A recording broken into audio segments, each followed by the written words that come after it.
Do you guys got the power? Nintendo power. We're jumping in the warp pipe and going back to June 1991 with this issue. This is volume 25 with Battletoads on the cover. And in every issue of Nintendo Power, they break down the top 30 games of that time. We're going to be taking a look at the top 10 NES games in this issue, starting now.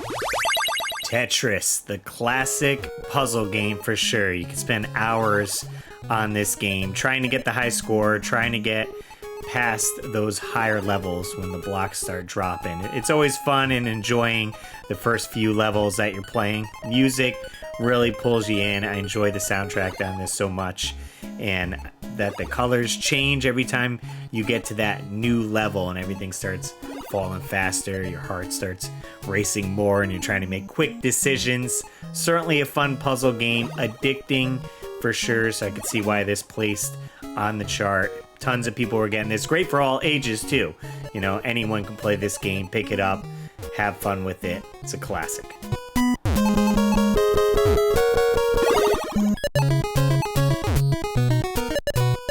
Next on the list is Dragon Warrior Part 2, a RPG adventure game on NES. I never played this one before. Played the first Dragon Warrior, but plays very similar, very story driven, going around to different towns, you know, evolving the story, talking to all the townspeople, and then you're getting out there doing the grinding, you know, getting into battles. It has the random battles. I do think in the first one, though, when you got into battles, it did kind of show the background. With here in the second one, it's just all black, which looks terrible. It's like lifeless. But if you want to level up, you're going to have to keep grinding and killing these slimes, more enemies, so you can level up your characters.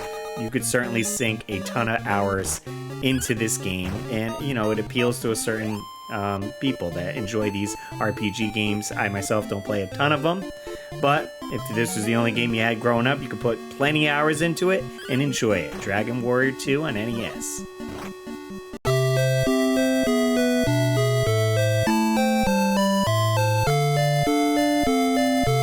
Another puzzle game making the list, Dr. Mario. This one's super fun. It's a little different from Tetris, where you have to match up colors, 4 colors of the same, to get rid of the viruses here. Dr. Mario's throwing in the pills, making you feel better, getting rid of these viruses. Again, great music. Love the visuals on this. You get to see the little viruses there under the little magnifying glass. You got Mario tossing the pills. 2-player action. Super fun. Gets more challenging with more levels that go up, where there's going to be more viruses on screen, so you got to think fast and take a look at which pill's coming up or which color. It's very similar to Puyo Puyo, if you ever played that game, but I only played this one first, so when I saw Puyo Puyo, I was like, oh, it's like Dr. Mario. Classic game for sure. Love me some Dr. Mario.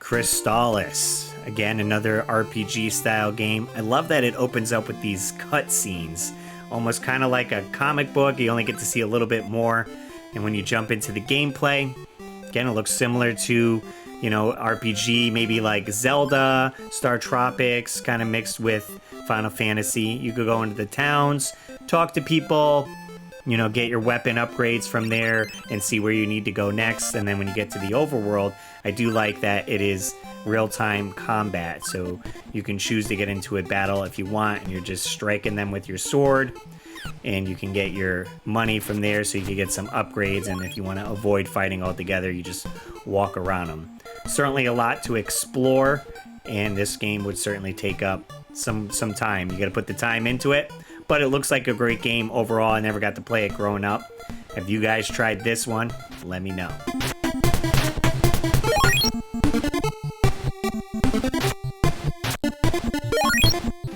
Bart versus the Space Mutants. I don't know about you, but I was a big Simpsons fan growing up, and to see that they had a video game was awesome. I didn't care what it looked like or how it played, had to own it and play it. I will say I had no clue how to play it growing up. I didn't realize that you had to paint the items red, and because all the purple, the aliens are taking the purple stuff, so you need to paint. I was just going through, I was like, well, maybe it's like Mario. You got to get to the end of the stage. I get to the end, and there'd be no ending. You'd have to go back and figure out how to cover up the purple items. But I have since watched some gameplay footage, so I definitely want to go back to this one and try to get a little bit further in it. Never beat it. Cool concept for sure. And they had a whole bunch of series of these Bart versus games with the Simpsons, and everyone had Simpson fever for sure, so I could see why this made the list.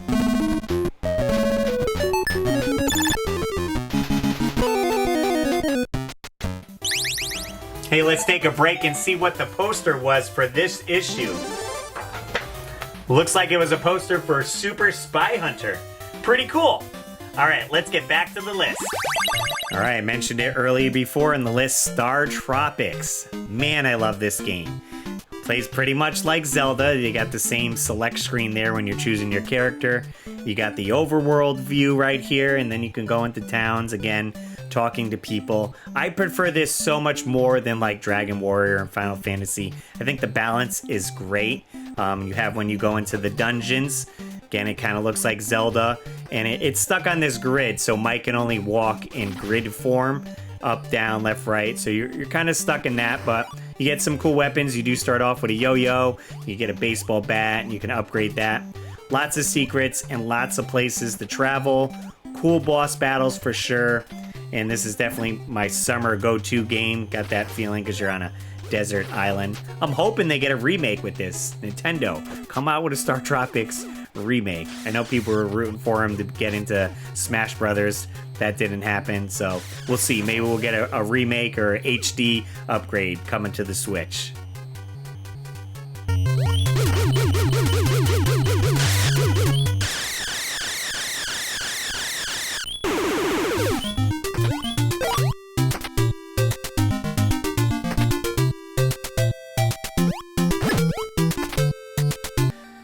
Final Fantasy. A lot of RPGs made this list. This is the classic one when you think of RPG, Final Fantasy. The original one, NES here. Looks a lot similar to some of those other games. But you got the turn-based combat here. 4 players in your group. You can use magic. You can get the fighter, depending on how you want to play the game. So lots of different ways to play the game. And certainly tons of content in this. Very story-driven. Hours and hours could be spent on this game. I played it a little bit, didn't get too far. Maybe I can dive back now that they have the like HD 8-bit collection that you could get on the new consoles. So maybe I'll give it another go. Fantastic music too. It's got some great music. I'm actually going to see the orchestra later next year, and I think that's going to be great. And although it's called Final Fantasy, this was not the last one. Plenty of sequels to this title.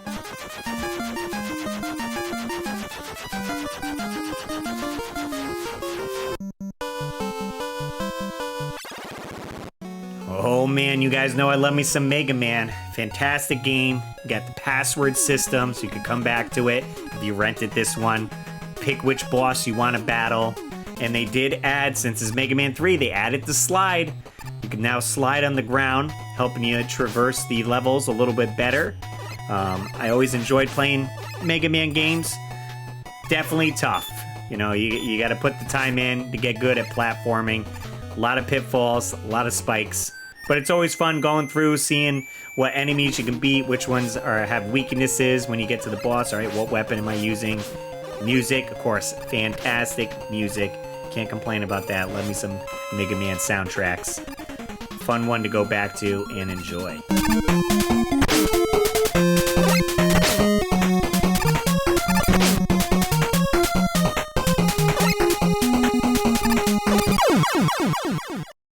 Alright, we're getting down to the final few.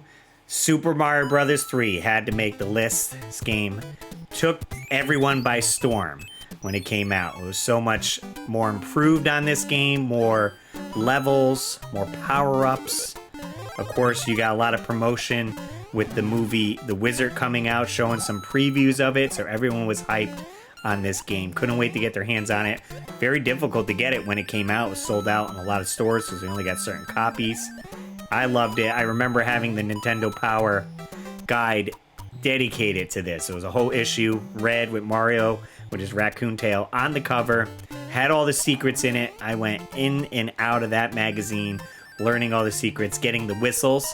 Had we not seen the movie The Wizard, most of us would not known the whistle existed there. And I love that they used the same sound that was used in Zelda for their whistle. Recycled that sound. That's a little tidbit right there. Super Mario 3. What else could I say? It's a fantastic game. Glad it made the list.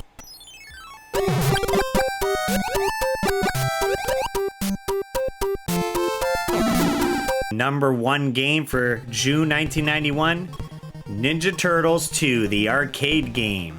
This game was fantastic. This is the game most of the kids wanted when they saw Ninja Turtles. They played the first one, adventure style game. We wanted a beat 'em up game just like the arcade.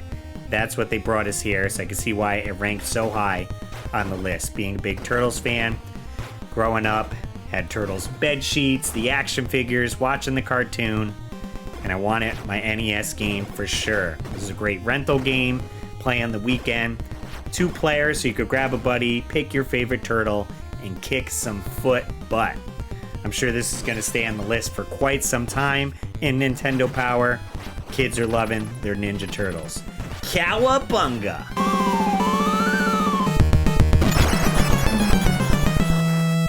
Alright guys, that was the top 10 list of this issue from June 1991. I have plenty of other Nintendo powers I'm going to be diving into with this series, and we'll be jumping around to other systems as well because they did it with the Game Boy and Super Nintendo. So subscribe if you're not already so you don't miss out on those episodes. As always guys, I'm RussLyman, and keep your world fun bit by bit. I'll see you next video.